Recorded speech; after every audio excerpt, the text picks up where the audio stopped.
Good morning, all is well. चलिए हम आगे आज बात कर रहे हैं nuclear spin interaction effect. Means ये टॉपिक जो था, अगर ध्यान हो तो आपको, अपन चले थे रोटेशनल स्पेक्ट्रोस्कोपी से।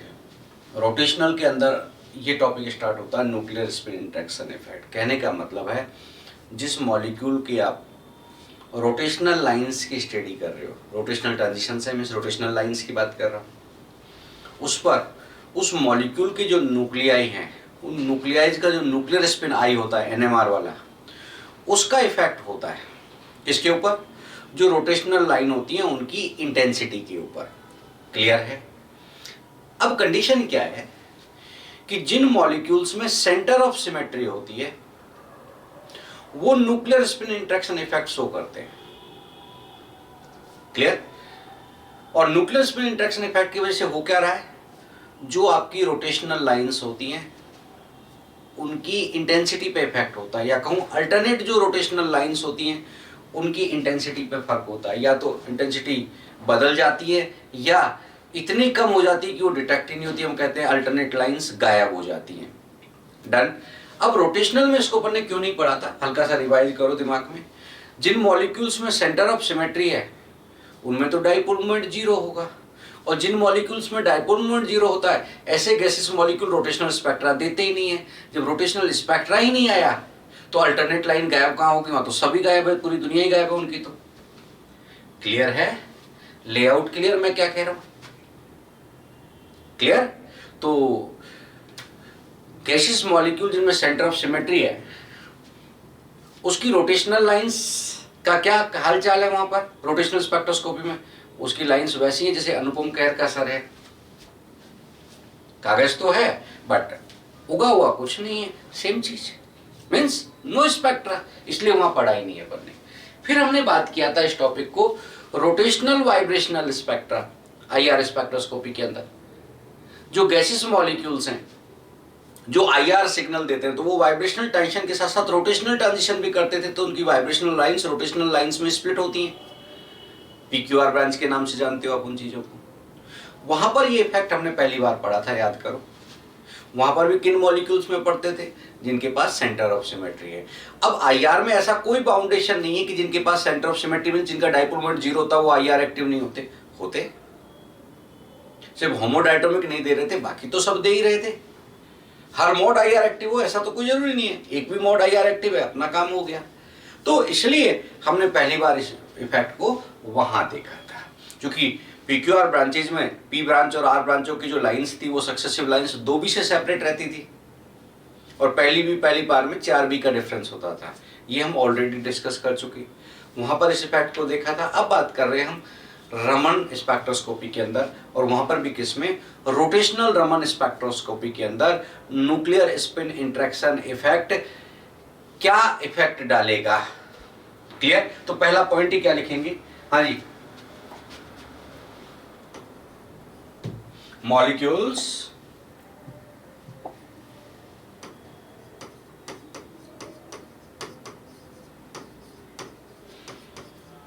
which contain center of symmetry,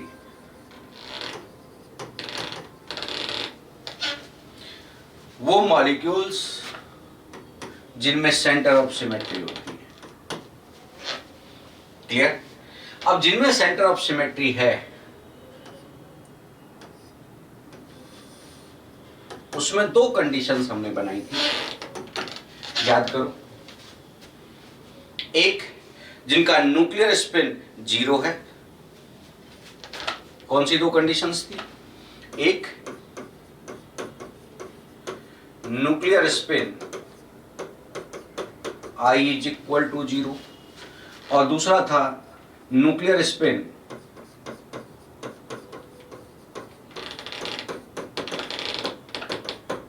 I not equal to zero.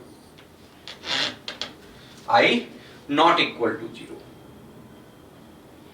बात क्लियर मैं क्या कह रहा हूं?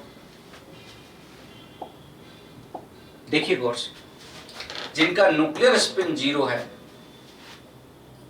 उसकी खासियत क्या थी? हाँ जी, alternate Raman lines becomes absent.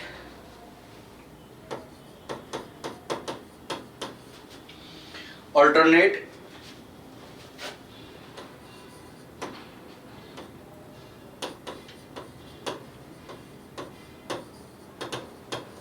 Raman lines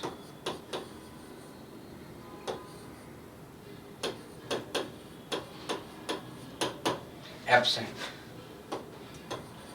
example लिखा था हमने CO2। यहां पर क्या है,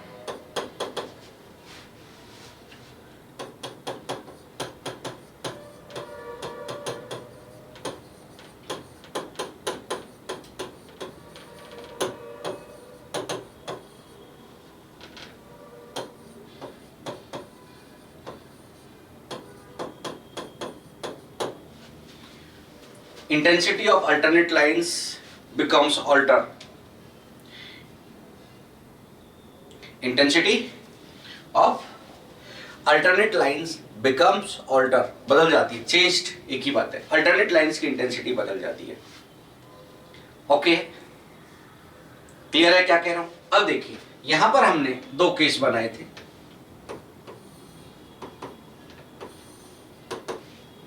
एक था CO2 और एक था O2। CO2 क्या कहता है, ऑड जे वाली ट्रांजिशंस या लाइंस जो ऑड जे से आती है वो एब्सेंट हो जाती है। और O2 क्या कहता है, वो ट्रांजिशंस जो इवन जे से होते हैं वो एब्सेंट हो जाते हैं। कुछ याद आया?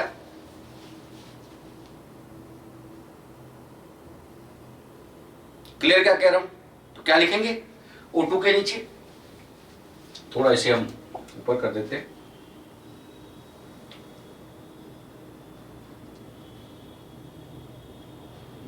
हो जाएगा अपना काम इससे। हाँ जी,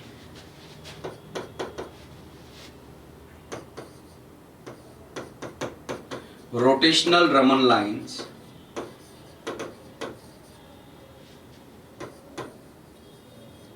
from odd j value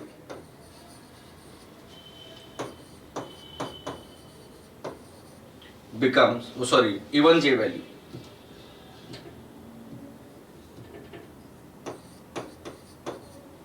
O2 है, CO2 में odd j becomes absent.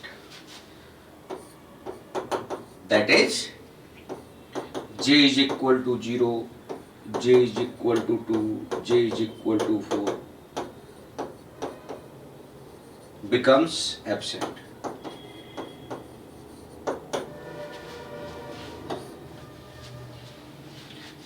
यहां कहानी क्या है? हाँ जी,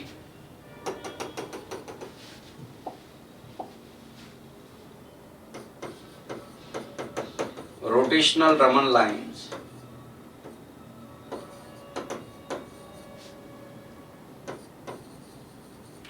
from odd j value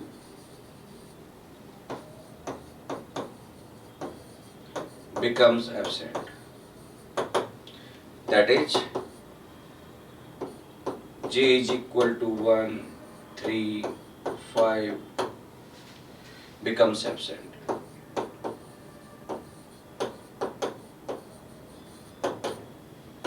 ध्यान से देखना, एग्जाम में ऑड इवन जे के रेस्पेक्ट में बोला हुआ है या लाइन के रेस्पेक्ट में बोला हुआ है। पहली रोटेशनल रमन आती है जे इज इक्वल टू 0 की, याद आ गया? तो जे तो इवन है उसका, जे इज इक्वल टू 0, लेकिन लाइन का नंबर ऑड है, पहली लाइन है वो। तो एग्जाम में सावधानी से कहीं ऑड इवन के चक्कर में केजरीवाल बन जाओ, मैं जिम्मेदार नहीं हूं। क्लियर मैंने क्या बोला है? अगर जे वैल्यू के रेस्पेक्ट में बोल रहा है जहां से ट्रांजिशन होता है, तो आप इवन जे O2 के लिए और ऑड जे CO2 के लिए। लाइन के नंबर के रेस्पेक्ट में बोले कि कौन कौन से नंबर की lines, rotational Raman lines absent होती हैं, तो इसमें ऑड नंबर की रोटेशनल रमन लाइंस एब्सेंट होंगी। अपनी भाषा में आप नोट कर सकते हैं, कोई इश्यू नहीं है इस चीज में। जबकि इसमें इवन नंबर की जो रोटेशनल लाइंस है वो एब्सेंट होंगी। भाई पहली लाइन एब्सेंट होगी j इज इक्वल टू 0 वाली, फिर तीसरी वाली होगी जो j इज इक्वल टू 2 की वजह से आती है। तो ऑड नंबर की रोटेशनल लाइन कहूं या इवन नंबर का j कहूं, सेम इधर। तो आप इसका, आपके पास तो जगह ही जगह है। कर क्या रहे हैं हम, एग्जाम तो होते नहीं हमारे। आइए आप अपने हिसाब से नोट करें। डन है, मैंने क्या बोला है। अब देखिए इधर आइए, ये कहानी क्या है, ये बहुत सीधी सी कहानी है। ये कहता है कि साहब यहां पर दो बातें हो सकती है। आपका न्यूक्लियर स्पिन इंटीग्रल हो, आई का मान 0 नहीं है तो हाफ हो सकता है, 1 हो सकता है, 3/2 हो सकता है, 2 हो सकता है, 5/2 हो सकता है। तो दो तरह के आई हो गए, इंटीग्रल स्पिन वाले जैसे i is equal to 1 2 3 like, और हाफ इंटीग्रल स्पिन वाले, नॉन इंटीग्रल स्पिन बोल सकते हैं, हाफ, 3/2, 5/2। क्लियर। यहां पर लाइन एब्सेंट नहीं होती, एक छोड़ के एक लाइन की इंटेंसिटी बदल जाती है। डन है। आइए क्या कहोगे, दो पार्ट्स में बना दो, इंटीग्रल स्पिन और नॉन इंटीग्रल स्पिन।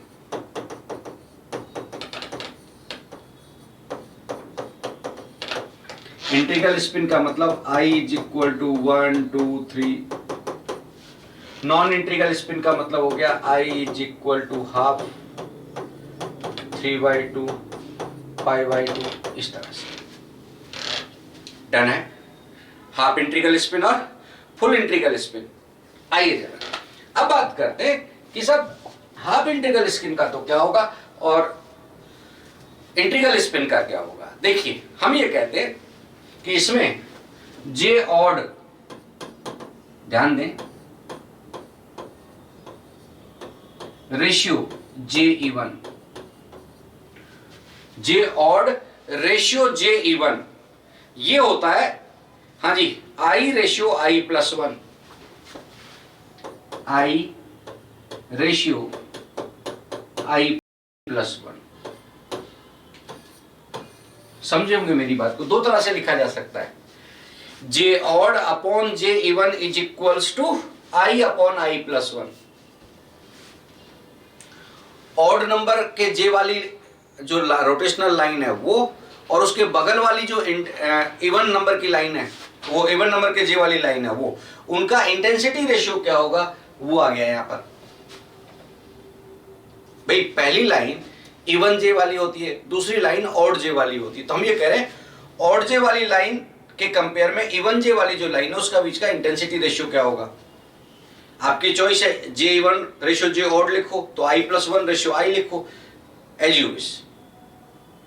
पैटर्न समझ आया कि हम ये कह रहे हैं कि इनके लाइंस के बीच का इंटेंसिटी रेशियो क्या होगा। ये इंटेंसिटी रेशियो लिख रहा हूं एग्जैक्टली मैं। कई बार हम इसको N odd upon N even भी लिखते हैं पॉपुलेशन वाइज, क्योंकि पॉपुलेशन को इंटेंसिटी का कॉरस्पॉन्डर मानते हैं अपन। तो वे ऑफ रिप्रेजेंटेशन है ये, और कुछ नहीं है। हम जैसे इंडिकेट कर सकते हैं, हम एन से इंडिकेट कर सकते हैं, N odd upon N even is equals to I upon I plus 1। Pattern समझ आ गया। उधर बिल्कुल उल्टा हो जाएगा, आई प्लस 1 रेशियो आई। इसलिए एक को याद रखना, वरना नंबर ऑड इवन हो जाएंगे, कोई जिम्मेदार नहीं है। ये तो याद रहता है कि आई और आई प्लस 1 रेशियो होता है, पर किसका होता है, हाफ इंटीग्रल का कि फुल इंटीग्रल का, ऑड टू इवन की इवन टू ऑड, सब गोलमाल है भाई। तो अगर दिमाग में पर्ची बनानी है कोई एग्जाम के लिए, तो उस पर्ची पर सिर्फ एक एग्जाम्पल दिमाग में होना चाहिए, दूसरा अपने आप हो गया। इस वैल्यू को उल्टा लिख दो, ऑड इवन के लिए, इंटीग्रल हाफ इंटीग्रल स्पिन्स के लिए हो गया। क्या आएगा, J odd upon J even is equals to I plus 1 upon I. आप ऐसे लिख सकते हो, मैंने आपको दोनों पैटर्न्स दे दिए हैं इसमें। डन है। और भी अच्छा लिखते हैं तो एन जे इवन, वो N J odd upon N J even, N के रेस्पेक्ट में बोल देते पॉपुलेशन, क्योंकि पॉपुलेशन रेशियो इंटेंसिटी रेशियो होते हैं लाइक दिस। डब्बे में बंद कर लोगे। आइए जी, वेव पैटर्न्स क्लियर। तो यहां से अगर कोई रीजनिंग आती है तो वो तो सीधे सीधे क्या पूछेगा आपसे कि साहब इंटेंसिटी रेशियोज क्या आ रहे हैं।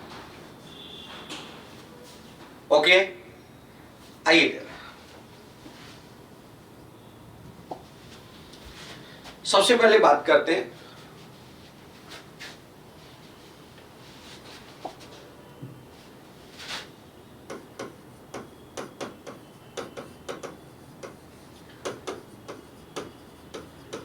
रोटेशनल रमन स्पेक्ट्रा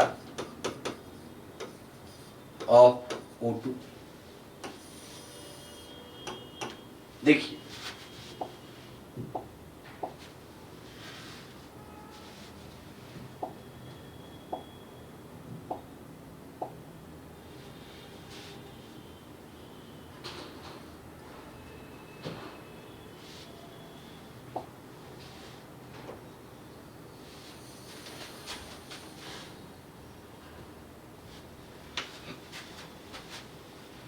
ये अपनी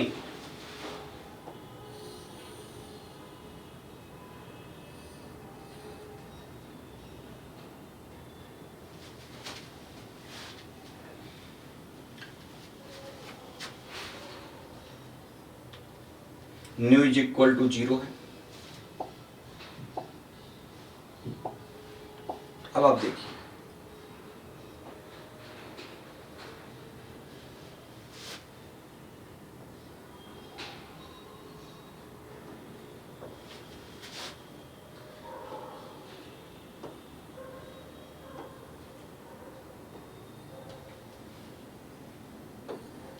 मेरे ख्याल में बहुत समझ आएगा।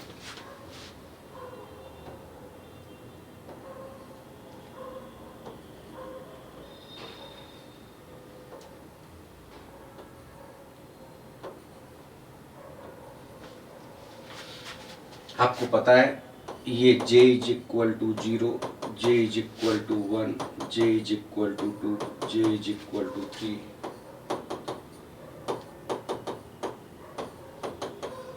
Like this. सेम चीज J is equal to 0, 1,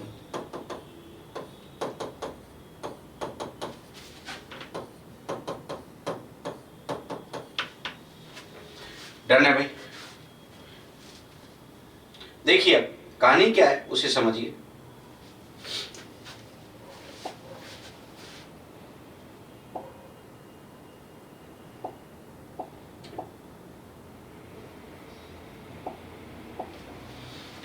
O2 में कौन सी लाइंस एब्सेंट होंगी?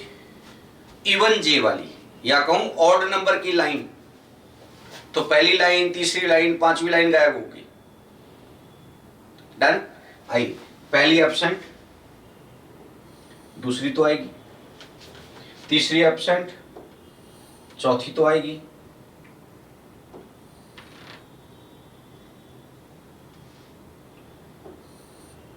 Like this. समझ रहे होंगे बात?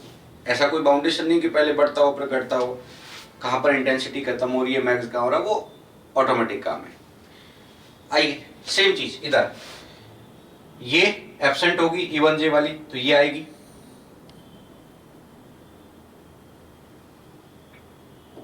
तीन नंबर आएगी, 5 नंबर आएगी, लाइक दिस। किसका है? CO2 की कहानी है। ओके जी, आओ। क्या है मेन मामला? मेन मामला है कि ये आपका न्यू नॉट है, रेले लाइन, ये स्टोक्स लाइंस, ये एंटी स्टोक्स लाइंस। तो जो गैप, पहला रमन शिफ्ट,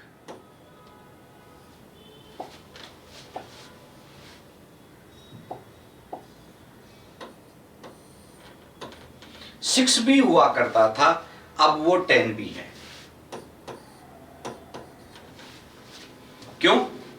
यहां पर लाइन होती तब 6b रहता, 6b वो और 4b ये मिलके क्या हो जाते 6b। सक्सेसिव लाइंस जो 4b के गैप से थी तो बीच वाली लाइन हट गई तो 4 और 4 8 का गैप हो गया, वो 4b की जगह। तो जो पहली रमन शिफ्ट है वो 6b की जगह 10b हो गई है। दिमाग में स्टेटमेंट डालेंगे और लिखेंगे भी आप उसे। और जो सक्सेसिव लाइंस थी वो 4b की जगह 8b के गैप की हो गई। Sentence clear? मैं क्या बोल रहा हूं? जो नॉर्मल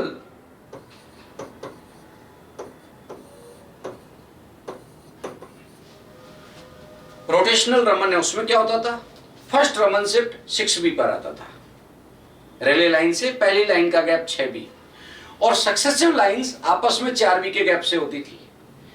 चेंज क्या आया? फर्स्ट रमन शिफ्ट 10b का आएगा इन place of 6b, and successive lines of either Stokes lines or anti-Stokes lines are separated by 8b in place of 4b. Sentence clear?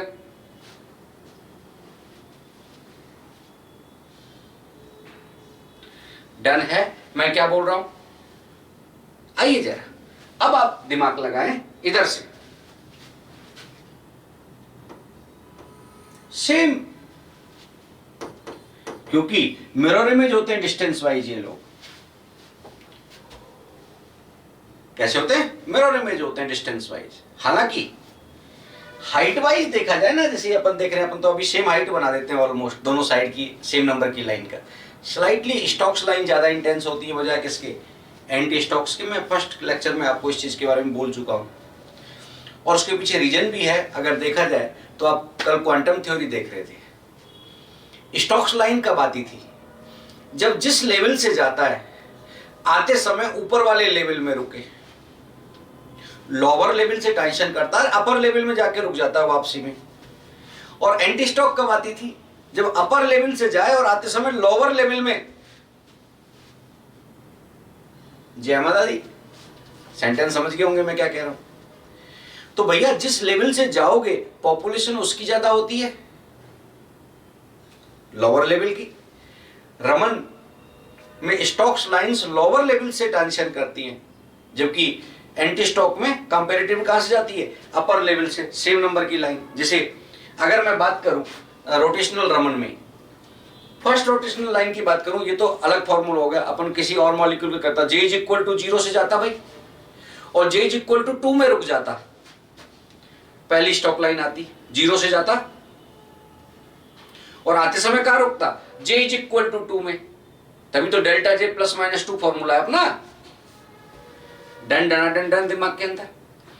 अब देखो, इसकी पहली लाइन की अगर मैं बात कर रहा होता, O2 की बात नहीं हो रही, नॉर्मल जो भी रोटेशनल रमन स्पेक्ट्रा है उसकी, तो कहानी क्या होती? Molecule J is equal to 2 से जाता वर्चुअल एक्साइटेशन में, और वापसी में कहां आता? J इज इक्वल टू 0 में। Meaning clear? तो भैया ट्रांजिशन पहली स्टॉक लाइन का कहां से हो रहा है? J इज इक्वल टू 0 से, जबकि पहली एंटी स्टॉक का कहां हो रहा है? J इज इक्वल टू 2 से। पॉपुलेशन किस में ज्यादा? लोअर लेवल में, अकॉर्डिंग टू बोल्ट्जमैन। इसलिए हम ये बोलते हैं कि सब स्टोक्स लाइंस की जो इंटेंसिटी है वो स्लाइटली ज्यादा होती है as compare to anti stokes. पर जो अपनी एग्जिस्टिंग लाइन है या कहूं रेले लाइन से लाइनों की दूरी एग्जैक्टली सेम होती है, तो हम मिरर इमेज बोलते हैं डिस्टेंस वाइज, पोजीशन वाइज, ना कि हाइट वाइज। पर चूंकि थोड़ा बहुत अंतर होता है, हम तो महान है इस मामले में, हम अंतर थोड़ी करते हैं, हम तो सबको एक समान लेके चलते हैं। क्यों भाई? चले, लेआउट क्लियर दिमाग के अंदर क्या कह रहा हूं? तो ध्यान रहे, इधर की तरफ जो जे है ये वो नहीं है जहां से ट्रांजिशन हुआ है, ये वो है जिसमें आया। जबकि इधर जो ट्रांजिशन के जे है ये कौन से हैं? जहां से शाने तो हो तुम लोग। चलो, अब और कितना इसका ऑपरेशन कराओगे भाई, सर्जन थोड़ी हूं। चलो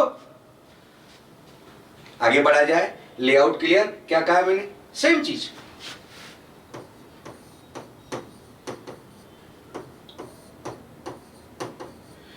ये लीजिए भाई, तो पहला रमन शिफ्ट, इसको अपन ने अपनी भाषा में डेल्टा न्यू वन बोला हुआ है।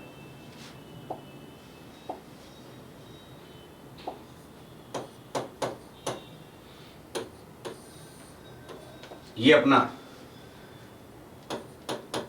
डेल्टा न्यू टू है।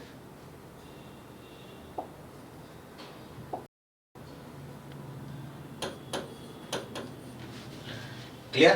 पहला रमन शिफ्ट 10b, साइड में जगह है, करोगे क्या उसका? तो यहां पर छोटे छोटे पॉइंट्स आप बना सकते हो। पहला पॉइंट ही क्या होगा?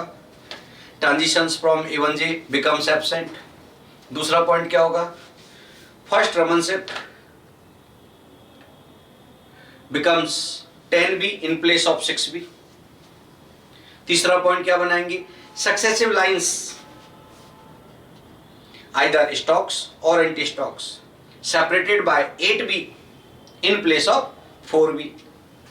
फिर भी जगह बच जाए, second Raman shift becomes 18b in place of, पहले कितना था? 6 के बाद 4 10b का होता था, 6b 10b 14b 18b, तो उसकी जगह क्या हो गए रमन शिफ्ट? 10b 18b, 18 के बाद थर्ड अगर पूछूं तो और 8 जोड़ दो भाई, अगला रमन शिफ्ट ये वाली लाइन कहलाएगी ना, 8 और जोड़ दो इसमें, 26 भी, लाइक दिस। समझ गए होंगे भाषा कैसे, जगह का कैसे सदुपयोग किया जाता है। गांधी जी के बाद कोई अगर हो तो आप होने चाहिए, वो भी कहते थे कागज बचाओ। पैटर्न क्लियर मैं क्या कह रहा हूं? डन है भाई? आइए चलिए, मेरे ख्याल में आपको ये कहानी समझ आ गई। अब आपको कल का जो लास्ट न्यूमेरिकल था पिछले वीडियो का, वो भी अच्छे से समझ आ गया होगा। मैंने आपको फर्स्ट रमन शिफ्ट दिया हुआ था और आपसे बी का मान पूछा था O2 मॉलिक्यूल के अंदर। O2 मॉलिक्यूल में पहला रमन शिफ्ट का मतलब 10b है, तो बी का जो 10 रमन शिफ्ट का मान दिया उसमें 10 का भाग दे दो, बी का मान आ जाएगा तुम्हारा। ऑप्शन में 6 का भाग देके क्या आता है वो भी दिया हुआ होगा, क्योंकि जिनको ये एब्सेंट वाली लाइन ध्यान नहीं होंगी वो तो नॉर्मल रोटेशनल रमन से करेगा, तो उसका 6 का भाग लगाएगा। अब बच्चा 6 का भाग लगाएगा तो वो इतनी मेहनत से भाग लगाता है, मुश्किल से एमएससी तक याद रहता है। भाई तो बचपन में पढ़ा था हम, 4 दिन पहले पढ़ी हुई चीज याद नहीं रहती, बचपन के पढ़े अब तक याद रहते हैं क्या जुड़वा की? तो हम उसको बड़प्पन मानते कि ये चलो भाग आज तक दे रहे हैं, वरना हाथ में कैलकुलेटर दे दो तो मजा आ ले, 2 का भाग भी अपने दिमाग से दें, गारंटी देता हूं। क्लियर? तो मैं उधर नहीं जाना चाहता, तो ऑप्शन जरूर देता है एग्जामिनर कि भाई मेहनत करके आ रहा है, उसको एटलीस्ट 3 घंटे तो खुश रहने दो। चला जाए, सेकंड क्वेश्चन मैंने आपसे पूछा था, सेकंड रमन शिफ्ट कितने पर आएगा? 18b पर, b का जो मान आया उसको 18 से गुना करो। क्लियर है? सेम क्वेश्चन मैंने होमवर्क दिया था और O2 शब्द की जगह CO2 डाल दिया था, याद करिए। ओके, सेम क्वेश्चन था, O2 शब्द की जगह क्या ले लिया? CO2 मॉलिक्यूल का होता अगर ये रमन स्पेक्ट्रा रोटेशनल रमन, तो फिर क्या होता? मुद्दा ये उठाता अपना, ध्यान से देखिए। अगर ये CO2 का होता तो बात तो वही है कि अल्टरनेट लाइंस बिकम्स एब्सेंट, लेकिन फर्क क्या आता दुनिया में उसे देखने की बारी है। देखिए,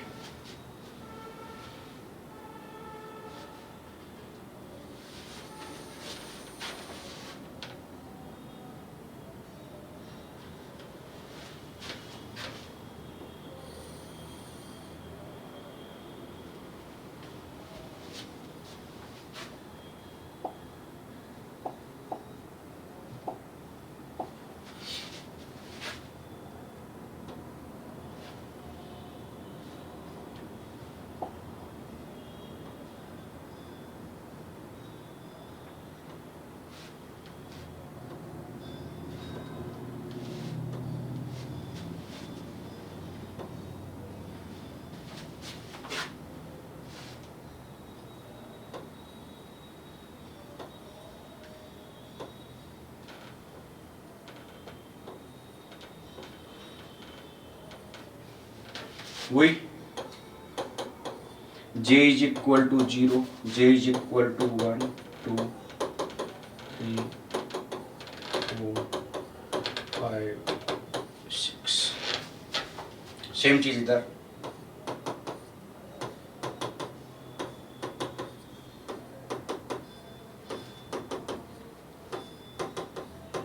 बहुत क्या कहा था आपने?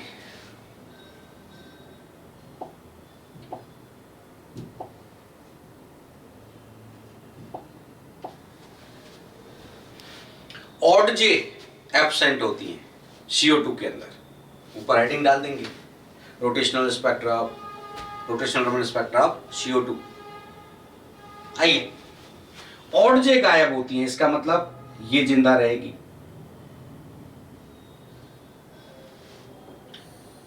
ये जिंदा रहेगा, ये जिंदा रहेगा, लाइक दिस।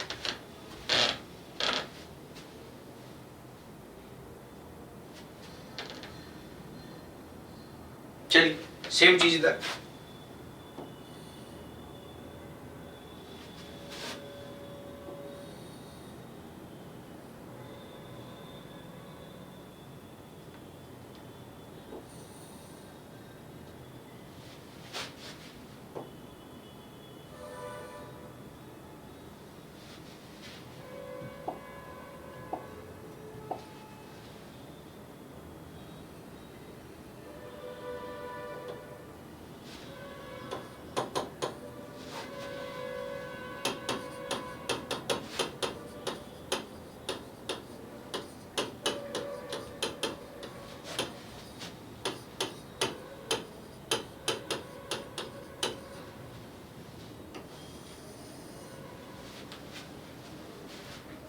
डन। आई,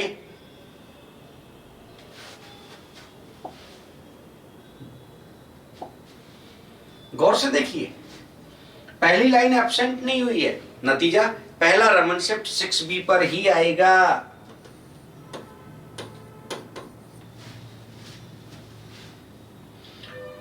और फिर अल्टरनेट लाइन एब्सेंट हो गई, तो 4B की जगह क्या होगा? 8B।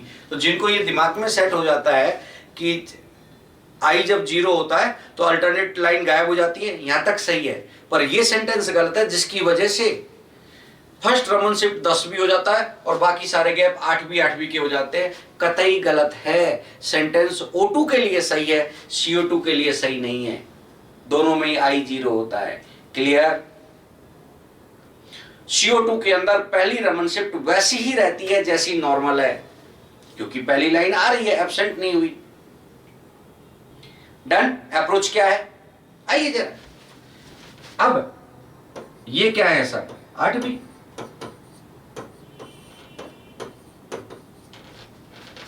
सेम कहानी इधर,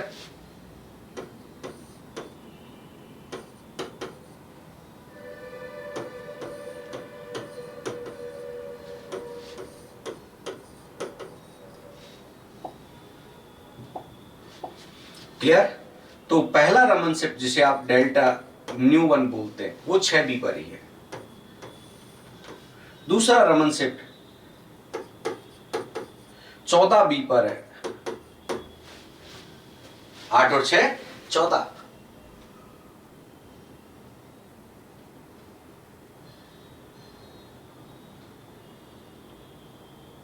क्लियर? तीसरा रमन शिफ्ट, ये 2 करोगे, इसको 1 क्यों कर रखा है? और 8 जोड़ लीजिए।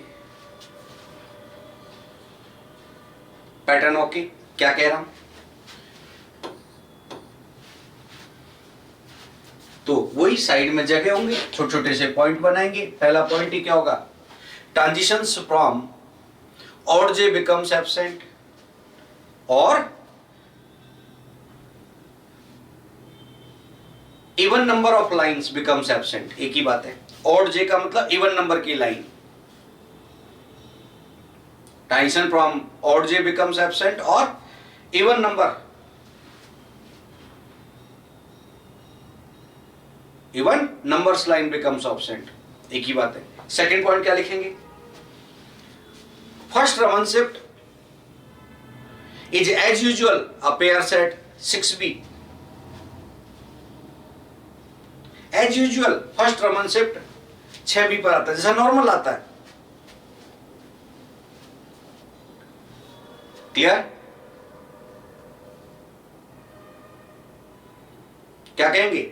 सक्सेसिव आइदर स्टॉक्स और anti stokes lines are separated by 8B in place of 4B। जो सक्सेसिव लाइंस है वो 8B की होंगी इन प्लेस ऑफ 4B, जैसा O2 में भी हुआ था। पर कीप इन माइंड, O2 और CO2 के रमन शिफ्ट के डिस्टेंस सेम नहीं है। इसका पहला 6B था, उसका 10 था, उसका सेकंड वाला 18B था, इसका 14B है, इसका अगला 22 पे आएगा, उसका 26 पे आया था। वे ऑफ पैटर्न्स क्लियर किस तरह से लिखेंगे? आपका अपना स्पेक्ट्रा है, आपको अपनी भाषा आनी चाहिए, हम जिम्मेदार नहीं है इसके लिए। डन? पर इतने नहीं कि H2 मॉलिक्यूल का N2 मॉलिक्यूल का दिया और आप जय माता दी होगे कि साहब हम तो इनको भी अल्टरनेट करेंगे। उनका I 0 नहीं है, न्यूक्लियर स्पिन I किसी का 1 है तो किसी का हाफ है। ओके है जो मैं कह रहा हूं? कोई फर्मियोन्स की कैटेगरी में जा रहा है तो कोई बोसॉन्स की कैटेगरी में जा रहा है उधर, वहां इंटेंसिटी ऑल्टर होती है, उसके लिए भी कुछ करेंगे। पैटर्न्स ओके, लेआउट ओके, किस तरह से देखते हैं? Hopeful, all is well.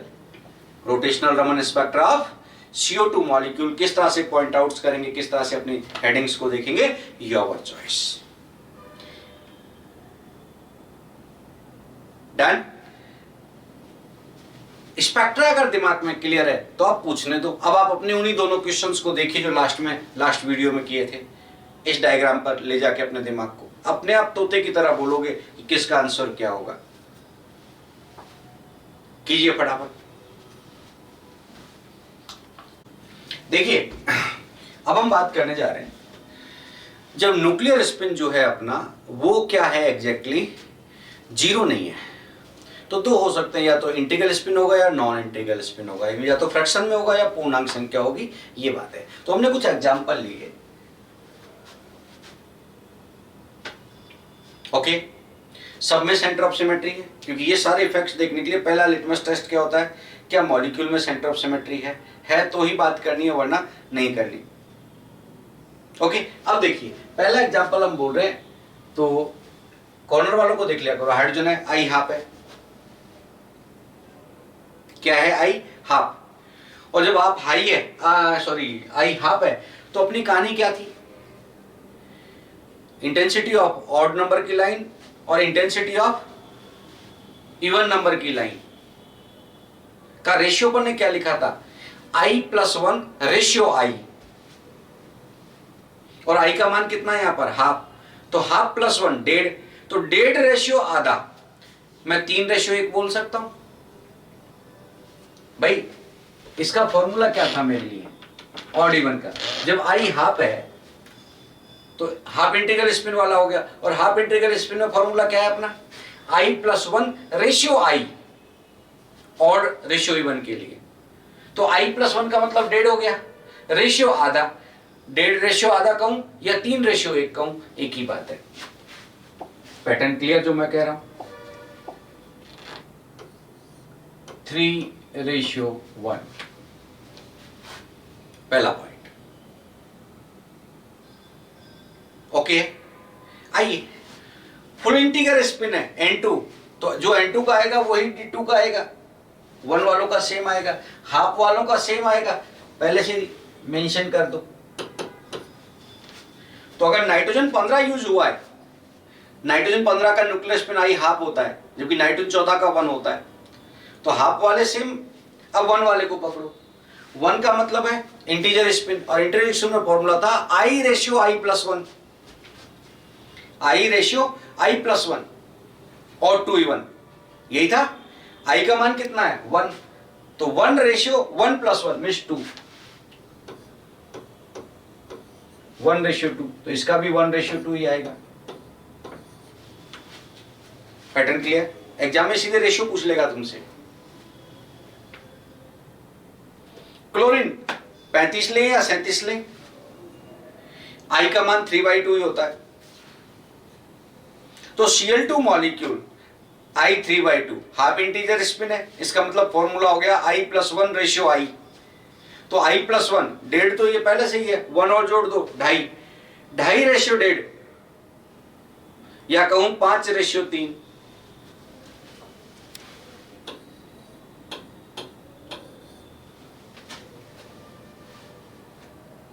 Done है। इवन टू ऑड पूछ रहा होता तो 3/5 बोल देते। तो ऊपर ये ध्यान रखना है, ऑड टू इवन पूछा है कि इवन टू ऑड पूछा है, सेम नीचे वाले में आएगा।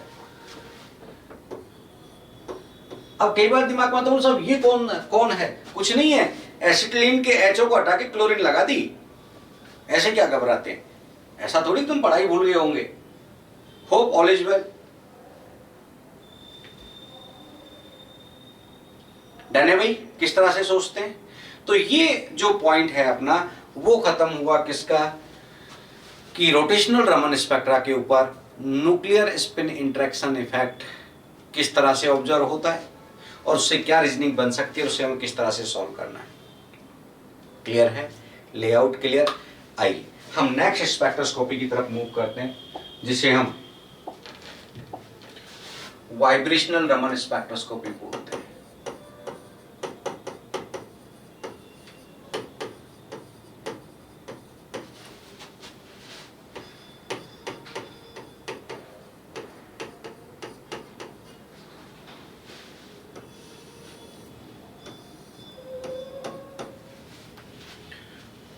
वाइब्रेशनल रमन स्पेक्ट्रोस्कोपी समझिए बहुत आसान है।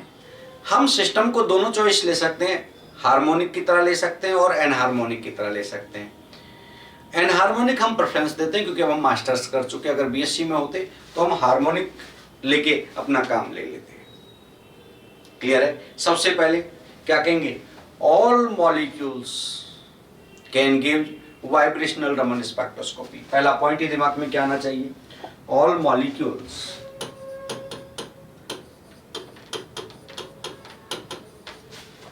Can give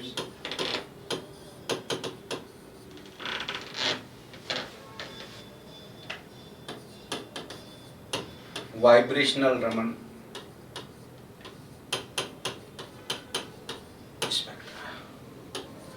example H2, N2, O2, CH4, CO2, SF6,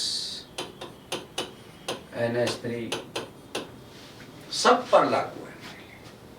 All molecules can give rotational Raman spectroscopy।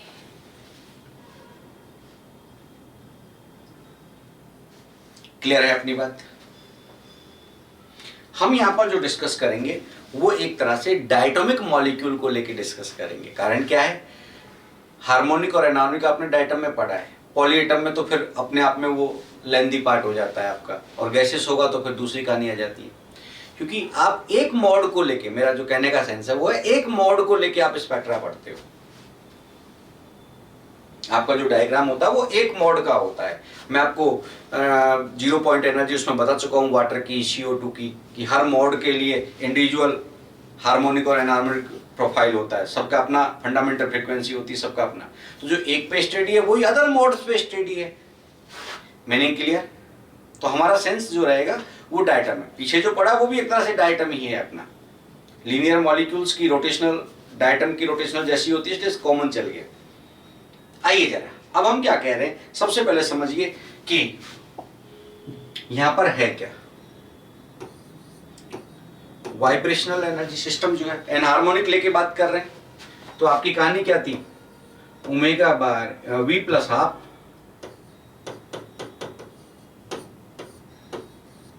Omega bar E minus V plus half का square omega bar E XC। यही तो थी हमारी एनर्जी एनहार्मोनिक ऑसिलेटर के लिए। आप अच्छे से जानते हैं selection rule.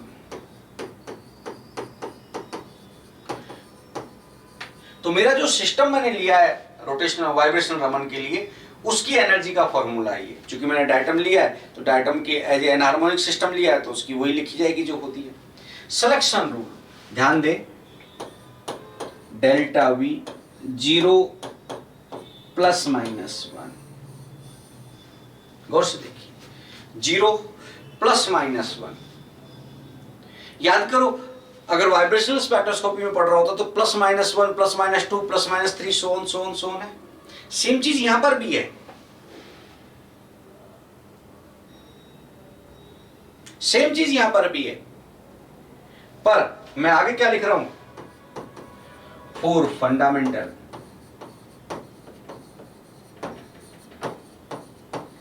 Band. Fundamental band के लिए ये है। नीचे जगह हो आपके पास, क्या लिखेंगे, delta V 0 plus minus 2 plus minus 3 plus minus 4। ये किसके लिए, 4।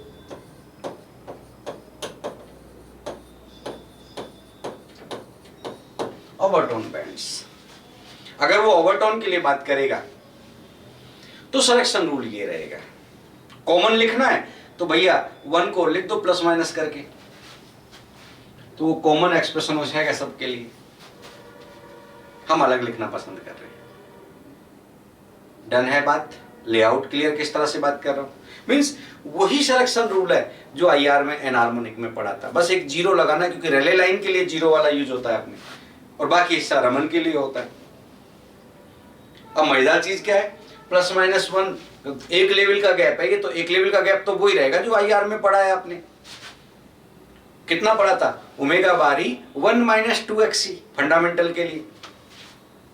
अगर फर्स्ट ओवरटोन की रमन पढ़ रहा हूं तो 2 लेवल का गैप 0 से 2, क्या था गैप, 2 ओमेगा बारी 1 माइनस 3xc, जो ओवरटोन की टेंशन एनर्जी थी वो यहां पर रमन शिफ्ट कहलाएगा जी।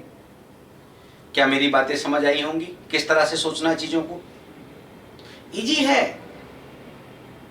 हम ये पढ़ने जा रहे हैं, पर मैं आपको ये कंपेयर कराऊंगा दिमाग में। कब तक वो फंडामेंटल पूछेगा, जिस दिन फर्स्ट ओवरटोन के लिए पूछ ली वाइब्रेशन रमन, इससे आगे पढ़ते ही नहीं है। और पढ़ना क्या है यार, रमन शिफ्ट का मान ही तो बदलेगा। प्लस माइनस 1 का मतलब 0 और 1 के बीच का गैप, जिसको फर्स्ट फंडामेंटल बैंड बोलते थे अपन। ओमेगा बारी 1 माइनस 2xc रमन शिफ्ट का वैल्यू हो गया। प्लस माइनस 2 के लिए बात कर रहा है तो फर्स्ट ओवरटोन का जो टेंशन एनर्जी उसी को तो यहाँ रमन शिफ्ट बोलते हैं, वहां की टेंशन एनर्जी, यहाँ का रमन शिफ्ट। यही तो समझाया मैंने 2 दिन से आपको। क्या थी फर्स्ट ओवरटोन, भूल गए होंगे अब तक, तो बड़े लोग हैं आप लोग, तो एक एक नंबर बढ़ाना था फंडामेंटल के। तो ओमेगा बारी की जगह 2 ओमेगा बारी ब्रैकेट 1 माइनस 2xc की जगह 3xc। अब तो दुनिया याद आ गई होगी, अब मन कर रहा होगा अब तो लगातार हम ही बताएं आगे वाली ओवरटोन्स का भी, एक एक नंबर ही तो बढ़ाना है। विद्यार्थी बड़ा स्वार्थी। आइए, डर है दिमाग में, चलिए हम इसका श्री गणेश करते हैं। आइए जरा,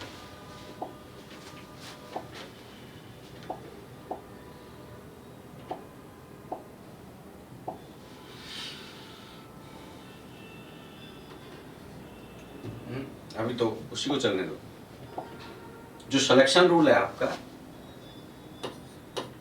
delta V 0 plus minus 1, 2 parts में बढ़ाइए। Delta V 0 delta V plus minus 1।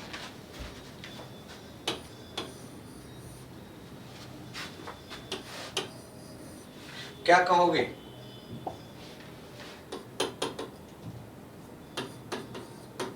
Four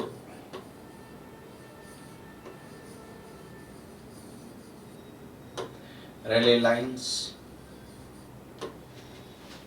4 Rayleigh lines, और ये किसके लिए होगा,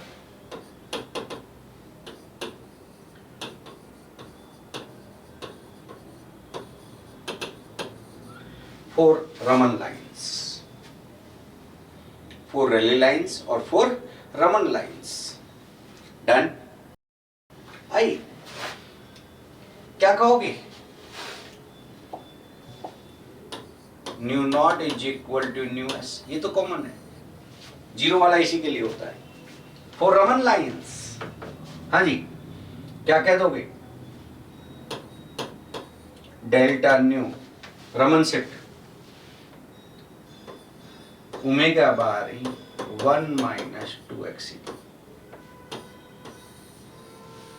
कोई डाउट?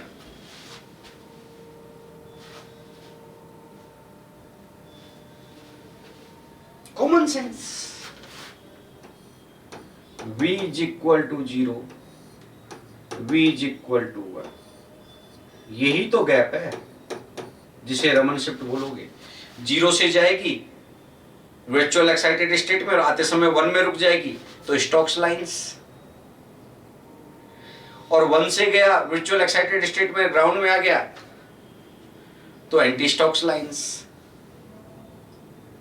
स्टॉक और एंटी स्टॉक लाइंस का कॉन्सेप्ट है अपने। कोई डाउट भैया? सोच लेंगे किस तरह से बोल रहे हैं अपन बात को। नाउ अब मुद्दा ये है कि इस गैप को तो अपन ने ओमेगा बारी 1 माइनस 2x ही तो कहा था, ये तो फर्स्ट फंडामेंटल बैंड है अपने जमाने की। और शुरू से मैं ये कहता आ रहा हूं रमन में कि जिसको आप ट्रांजिशन एनर्जी बोलते हो वो यहाँ रमन शिफ्ट का काम कर रही है, ऐसे ध्यान रखो दिमाग में। अगर ओवरटोन की बात हो रही होती तो 0 से 2 वाला लेता मैं, फर्स्ट ओवरटोन। तो जो ट्रांजिशन एनर्जी है फर्स्ट ओवरटोन की वो रमन शिफ्ट कहलाता है। अगर इसको मैं हार्मोनिक की तरह ट्रीट करूं एसएचओ, तो इसको ओमेगा बार ओएससी बोल रहे होते हैं आप ट्रांजिशन एनर्जी को। सारे लेवल एक जैसे होते हैं एसएचओ में तो, और सेपरेटेड होते हैं ओमेगा बार ओएससी। तो इसी की जगह तो आपको बीएससी की जब किताब में आप पढ़ोगे तो रमन शिफ्ट ओमेगा बार ओएससी या न्यू बार लिखा हुआ मिलेगा आपको सिंपल, क्योंकि वो एसएचओ की तरह ट्रीट करता है। अपन एनहार्मोसिटी कांस्टेंट को यूज कर रहे हैं साथ में, अपना अपना लेवल। आप पीछे नॉन रिजिड रोटर लेके पढ़ लेते, कौन मना करता है आपको वहां। आइए, क्या है कहानी? छोटी सी कहानी, position of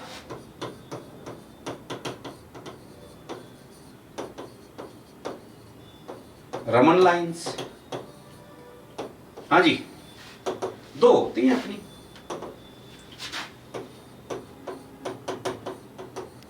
position of Stokes lines और position of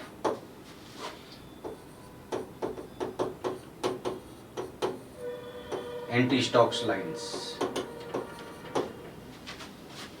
clear?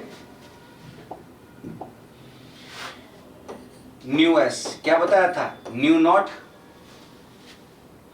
Minus delta nu, क्या गया? न्यू नॉट माइनस ओमेगा बारी 1 माइनस 2x। ये लो, एक साथ ही लिख दिया। यही तो होता अपना।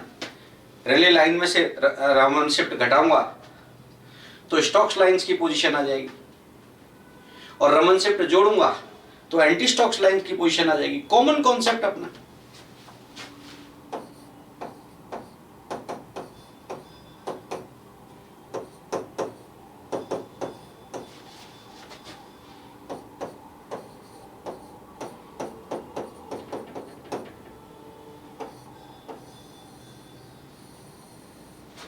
I think all is well. किस तरह से सोचते हैं? बिल्कुल सिंपल है, कुछ नहीं है इनमें ऐसा जिससे आप दुखी हो। नाउ स्पेक्ट्रा बनाते।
मैं ऐसे बनाना पसंद करता हूं इसको।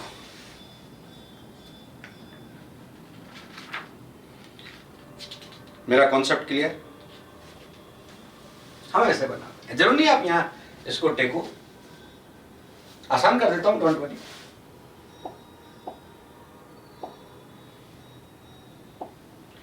आप थोड़ा यूं बना लो यहीं से।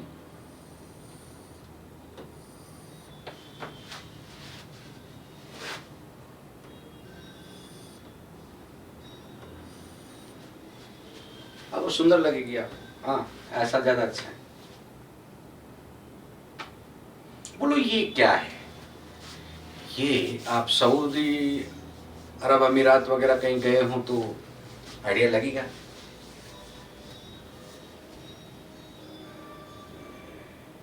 क्लियर?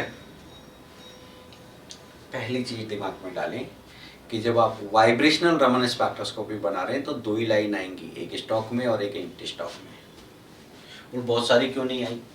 तुम्हें पता है कि ट्रांजिशन ही 0 और 1 वाला होता है। भाई फर्स्ट फंडामेंटल के लिए रमन बना रहे हो आप, याद आ गया? रोटेशनल में तो ट्रांजिशन जो होते हैं वो 0 से भी होता है, 1 से भी होता है, 2 से भी होता है, 3 से भी होता है। IR में ऑलरेडी डिस्कस कर चुके हैं कि 0 से 1, 1 से 2 में तो लाले पड़ जाते थे अपने, जिसे हाई टेम्परेचर पे लेते थे इंटेंस लाने के लिए, हॉट बैंड बोलते थे, ताती बैंड।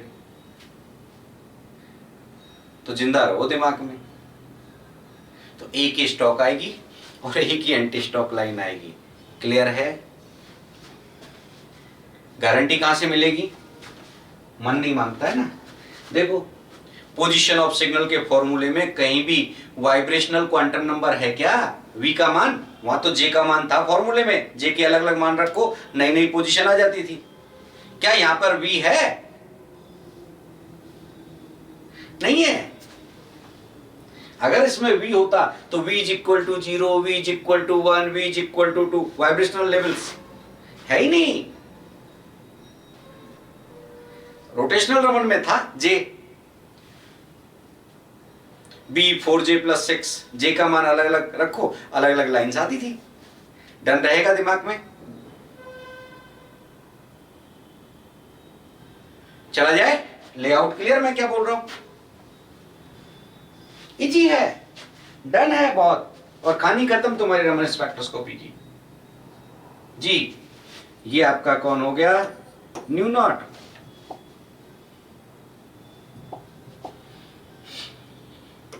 ये आपकी रमन शिफ्ट है डेल्टा न्यू। किधर ही नाप लो, एक ही बात है। ओके है? कितना मिलेगा? ओमेगा बारी 1 - 2x, ओमेगा बारी 1 - 2x। अब कई बार क्या करता है, ध्यान देना, इसको एसएचओ की तरह ट्रीट कर ले और फिर तुम्हें वाइब्रेशनल रमन दे दे, रमन शिफ्ट का मान दे दे, डायरेक्ट इनडायरेक्ट, और फिर कहेगा बताओ फोर्स कांस्टेंट का मान क्या होगा उस डायटोमिक मॉलिक्यूल के लिए। बोलो कहां से कहां भाग गया। इसको एसएचओ की तरह मानोगे तो ये ओमेगा बार ओएससी होगा, इक्वल स्पेस लाइन वाला अपना आईआर एसएचओ, और इक्वल स्पेस लाइन एसएचओ के डेल्टा ई को अपन 1/2πc√k/μ बोलते थे कि नहीं जयराम जी की। तो ये वैल्यू जस्ट लाइक किसके हो जाएगी? 1/2πc√k/μ। याद है फोर्स कांस्टेंट और फंडामेंटल बैंड की पोजीशन में रिश्ता? Cl2 2900 सेंटीमीटर इनवर्स पे आ रहा है, तो बताओ उसकी बॉन्ड फोर्स कांस्टेंट का मान क्या होगा? याद आए? वही क्वेश्चन एज इट इज। क्या मेरी अप्रोच क्लियर आपके दिमाग में किस तरह से सोचना है? नहीं देगा, दे तो बुरे से बुरा, क्योंकि हम तो पंचवर्षीय योजना भी तो बनाते हैं कई बार, आराम आराम से सीखेंगे चीजों को, तो तब तक तो वही क्वेश्चन आएंगे। अभी तो क्या है, सिंपल बेचारा गाय। ये चीज मैंने आपको पीक्यूआर ब्रांच में भी बताई थी, याद हो तो, कि जो क्यू ब्रांच है position of band centre, SHO की तरह ट्रीट करें तो उसको अपन ने 1/2πc√k/μ की तरह माना था कि नहीं। लेकिन अगर एनहार्मोनिक है सिस्टम तो ऑब्वियसली वो उसके जैसा नहीं है, पर लगभग उसके जैसा था, सेम चीज है। डन। ये हो गई आपकी vibrational Raman spectroscopy. Easy question है, क्या पूछेगा? कुछ नहीं पूछ सकता, उसके पास है क्या? रमन शिफ्ट का मतलब इन दो डाटा का इंफॉर्मेशन, एक दे देगा तो दूसरी चीज पूछ लेगा, इनमें ये दोनों वैल्यू दे दे, रमन शिफ्ट पूछ सकता है। ओके है, कोई डाउट? तो ये हुआ हमारा वाइब्रेशनल रमन स्पेक्ट्रोस्कोपी का पार्ट आपका। देखिए इस क्वेश्चन में हम क्या कह रहे हैं, अपन ने बात की है इसकी वाइब्रेशनल रमन की, और वाइब्रेशनल रमन की एग्जैक्टली कहानी क्या है कि एक स्टॉक लाइन आती है, एक एंटी स्टॉक लाइन आती है अपनी, ये एंटी स्टॉक हो गई, वो स्टॉक लाइन हो गई अपनी। अब इंपॉर्टेंट थिंग क्या है कि जिसको अपन एग्जिस्टिंग लाइन से रमन लाइन की दूरी मानते हैं उसे रमन सिग्नल बोलते हैं, रमन लाइन बोल देते हैं नॉर्मली। जिसे रोटेशनल रमन में बोला करते हैं अपन कि साहब फर्स्ट रोटेशनल लाइन इतने पर आ रही है, सेकंड इतने पर आ रही है, तो रमन शिफ्ट को ही अपन रोटेशनल लाइन वर्ड यूज बोल देते थे, सेम चीज। तो वाइब्रेशनल लाइन अगर आपसे बोला जाए और डाटा आपका far I R middle I R region के आसपास है, तो समझ जाना वो रमन शिफ्ट का मान दिया है आपको। और रमन शिफ्ट का मतलब ओमेगा बारी 1 माइनस 2xc की वैल्यू दी है। ये वैल्यू जो आती है ये एग्जैक्टली ये तो विजिबल क्षेत्र में आती हैं, और विजिबल क्षेत्र का मतलब आपको नॉर्मली 20,000 सेंटीमीटर इनवर्स या उससे ऊपर पोजीशन दिखाई देगी। तो अपने दिमाग को जिंदा रखें। जैसे देखिए यहां पर देखिए vibration Raman line of HCl molecule appears eight इतना सेंटीमीटर इनवर्स, ये तो IR जोन में आ रही है। तो रमन लाइन इसका मतलब ये वास्तव में रमन शिफ्ट दिया है आपको, exactly position of Raman line नहीं दी है, ये रमन शिफ्ट है। पर बोल कैसे रहा है? Vibration Raman line of HCl means existing line से जो रिले लाइन होती है उससे कितनी दूरी पर रमन लाइन आ रही है वो दी हुई है आपको। भाषा को जरा गौर से देखिए। चलिए इसका मतलब क्या हुआ? बहुत सिंपल सा मतलब है इसका। गिवन क्या है? XC है 0.003, डेल्टा न्यू है जो ओमेगा बार ई 1 माइनस 2xc के बराबर होता है, उसका मान दे रखा है 2900 सेंटीमीटर इनवर्स। Concept clear? तुमसे क्या पूछा है? ये पूछा है, तो जरा खुद ही दिमाग लगाइए। ओमेगा बार ई क्या हुआ? Delta nu upon 1 minus 2xc। 1 minus 2xc को इसके नीचे ले लो, ओमेगा बार ई का मान आ जाएगा। कितना है? 2900 सेंटीमीटर इनवर्स अपॉन 1 माइनस 0.003। एक तरह से एक में से ना के बराबर घटा रहे हैं, तो ये मोटा मोटी 1 है, और 1 का भाग दोगे तो इतना ही आएगा। तो हम क्या कहते हैं? 2900 से निन्ना सा ऊपर आएगा जी, क्योंकि जिसका भाग दे रहे हो वो ऑलमोस्ट एक है, एक से निन्ना सा कम है, 99.097। क्लियर? तो 0.9997 वाली कहानी की तरफ आ गया कि नहीं? आइए क्या 2917.50 सेंटीमीटर, ये आपका पहला आंसर हो गया। अब हम ये कहते हैं कि जब भी आपसे फोर्स कांस्टेंट पूछ लिया जाए रोटेशनल वाइब्रेशन स्पेक्ट्रा में या यहां पर, तो हम ये कहते हैं कि वहां पर क्यू ब्रांच जो थी उसको आप जस्ट लाइक हार्मोनिक मानते हुए 1/2πc√k/μ के बराबर कर देते थे। उसी तरह से यहां पर रमन शिफ्ट को आप रफली किसके बराबर मान लोगे? 1/2πc√k/μ। ओरिजिनली टेंशन एनर्जी या फंडामेंटल फ्रीक्वेंसी के लिए होता था ये, ओमेगा बार OSC के लिए, पर बहुत ज्यादा अंतर नहीं होता वैल्यू में, इतना तो हम कैलकुलेशन में भी उड़ा देंगे। Pattern clear? आइए यहां से के निकाल लो, क्या होगा जी? स्क्वायर कर दो इनका, तो 4π²c², हाँ जी, म्यू डेल्टा न्यू का स्क्वायर। इसका स्क्वायर करो, सारे डाटा को उधर ले जाओ तो के रह गया ना ऑटोमेटिक। चलिए वैल्यू रख दीजिए।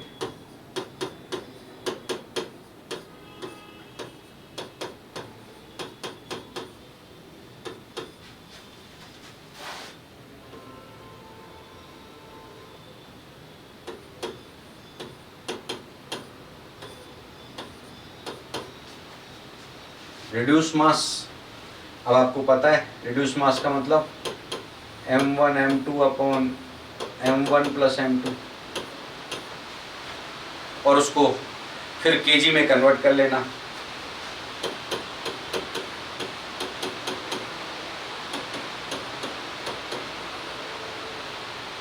इनटू 2900 सेंटीमीटर इनवर्स का स्क्वायर।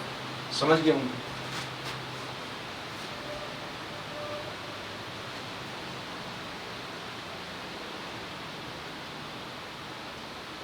अपने आप आपके रिश्ते कन्वर्ट हो जाएंगे।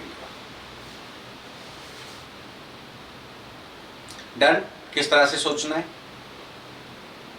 अब ये आपको डिसाइड करना है कि आपको न्यूटन मीटर में लाना है या डायन सेंटीमीटर में लाना है। उसके हिसाब से आप अपनी यूनिट के डाटा को ले लोगे।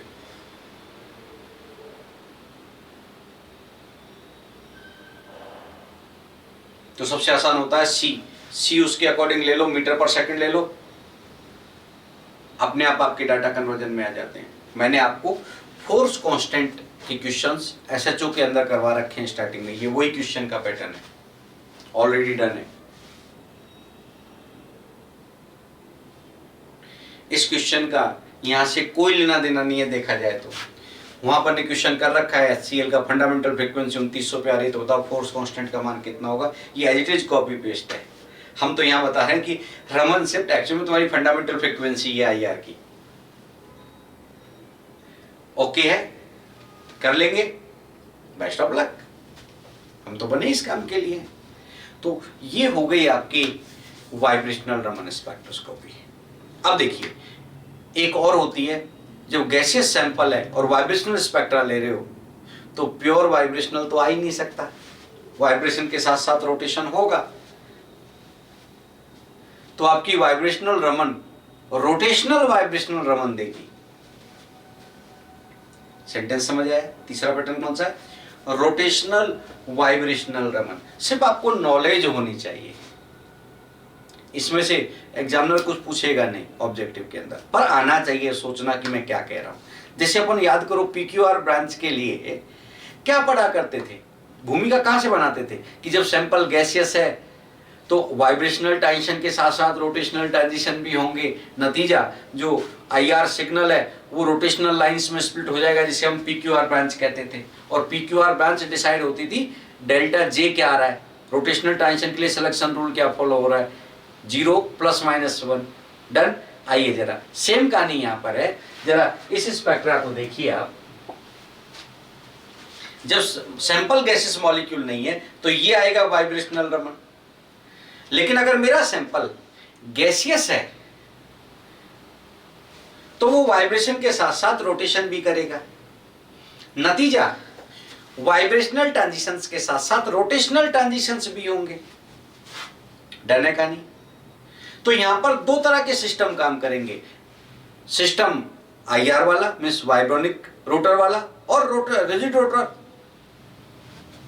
Sentence clear? जैसे वहां पर लेते थे दो तरह की एनर्जी काम आएंगी, वाइब्रेशनल लेवल की एनर्जी V+½ वाली और BJ+1 वाला। दोनों कॉन्सेप्ट क्लियर होंगे यहाँ पर, वो की हुई। अब सुनो कहानी, नतीजा क्या होगा, जो आपके IR के रोटेशनल वो वाइब्रेशनल रमन लाइन थी वो रोटेशनल लाइंस में स्प्लिट हो जाएंगी। तो वाइब्रेशनल रमन लाइन तो यही दो है भाई, एक स्टॉक में और एक एंटी स्टॉक में। ये किस में स्प्लिट हो जाएगी? रोटेशनल लाइंस में, जो भी पीछे पड़ी थी अपन ने, टूटी थी ना, कि कौन से टेंशन की वजह से टूटी थी वो, ±2 डेल्टा J। याद आ गया? तो सेम कहानी जरा समझिए। हम दो सिलेक्शन रूल पढ़ेंगे, जैसे PQR ब्रांच में पढ़ते थे, वहां डेल्टा V +−1 पढ़ते थे और डेल्टा J में 0 +−1 पढ़ते थे। तो डेल्टा V तो वो हो गया जो IR सिग्नल के लिए जिम्मेदार है। सेम चीज यहां पे डेल्टा भी तो यही रहेगा, 0 प्लस माइनस 1, 0 रेले लाइन का और प्लस माइनस 1 स्टॉक और एंटी स्टॉक के लिए। डन दिमाग के अंदर। अब ये फर्दर टूटेंगे और उसके लिए सिलेक्शन रूल कौन सा जिम्मेदार है? Delta G. यहां पर रोटेशनल वाइब्रेशन रमन के अंदर या रोटेशनल रमन के अंदर डेल्टा जे का फॉर्मूला था 0 प्लस माइनस 2, अगर आपको याद हो तो वो याद रखना है। तो ये लाइन भी 0 प्लस माइनस 2 की वजह से टूटेगी और ये भी टूटेगी। सिंपल। 0 का मतलब क्यू बैंड, क्योंकि अब कहानी वही चल रही है, रमन के लिए जिम्मेदार तो वी है, वाइब्रेशनल जिम्मेदार है रमन के लिए तो, और प्लस माइनस 1 ने स्टॉक एंटी स्टॉक बना दिए। इनका फर्दर टूटना, तो ये तो वही स्पेक्ट्रा जिसे अपन कहते हैं vibrational lines split into rotational lines. Same चीज, vibrational Raman lines split into rotational lines, और रोटेशनल लाइंस में जब टूटता है वाइब्रेशनल तो उन्हें हम आइदर पीक्यूआर ब्रांच कहते हैं, अगर प्लस माइनस 1 और 0 है डेल्टा जे, और 0 और प्लस माइनस 2 है तो ओक्यूएस ब्रांच कहते हैं। पिछली क्लास में मैंने बताया था तुम्हें चलते चलते, डेल्टा जे 0 का मतलब क्यू, प्लस 1 का मतलब आर, प्लस 2 का मतलब एस, माइनस 1 का मतलब पी, माइनस 2 का मतलब ओ, तो ओ क्यू एस। तो ये भी टूटेगी ओक्यूएस में, ये भी टूटेगी ओक्यूएस में। वैसा के वैसा स्पेक्ट्रा बनेगा दोनों साइड, जैसे आप पीक्यूआर का बनाते थे ना, बीच में क्यू बैंड, एक तरफ पी एक तरफ आर, सेम यहाँ पी और आर की जगह ओ और एस है, क्योंकि प्लस माइनस 2 है सिलेक्शन रूल। डर है दिमाग के अंदर मैं क्या कह रहा हूं? बहुत सुंदर डायग्राम बनता है, बनाना नहीं है। ये आपकी रेले लाइन, इधर जमूरा,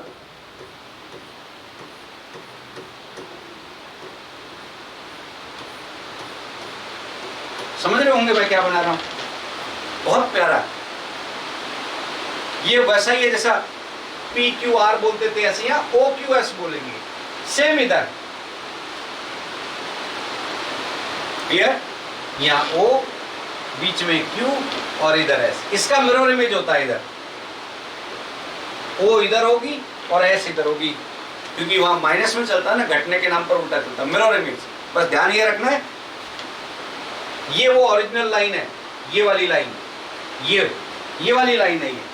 और जब स्प्लिट हुई तो आधे इधर जाओ आधे इधर जाओ, वहां पी और आर में टूटते थे, यहाँ ओ और एस में टूटते हैं। ये ओरिजिनल लाइन है, ये जिसको क्यू बोल रहे हो यहाँ पर। सेम ये ओरिजिनल लाइन होगी इधर, जिसे आप क्यू बोलोगे, इसके इधर ओ ब्रांच, इसके इधर एस ब्रांच। कुछ चला दिमाग में? बहुत प्यारा सा, तुम्हारे काम का नहीं है। पढ़ी पढ़ाई सारी पढ़ाई खराब हो जाती है, इसलिए हल्का सा ब्रीफ दूंगा तुम्हें एक वीडियो में, बट ज्यादा सीरियस होने की जरूरत नहीं है। मेन सीरियसनेस ऑब्जेक्टिव कॉम्पिटिटिव के लिए कहां तक है वो मैं आपको बता चुका हूं। जय राम जी।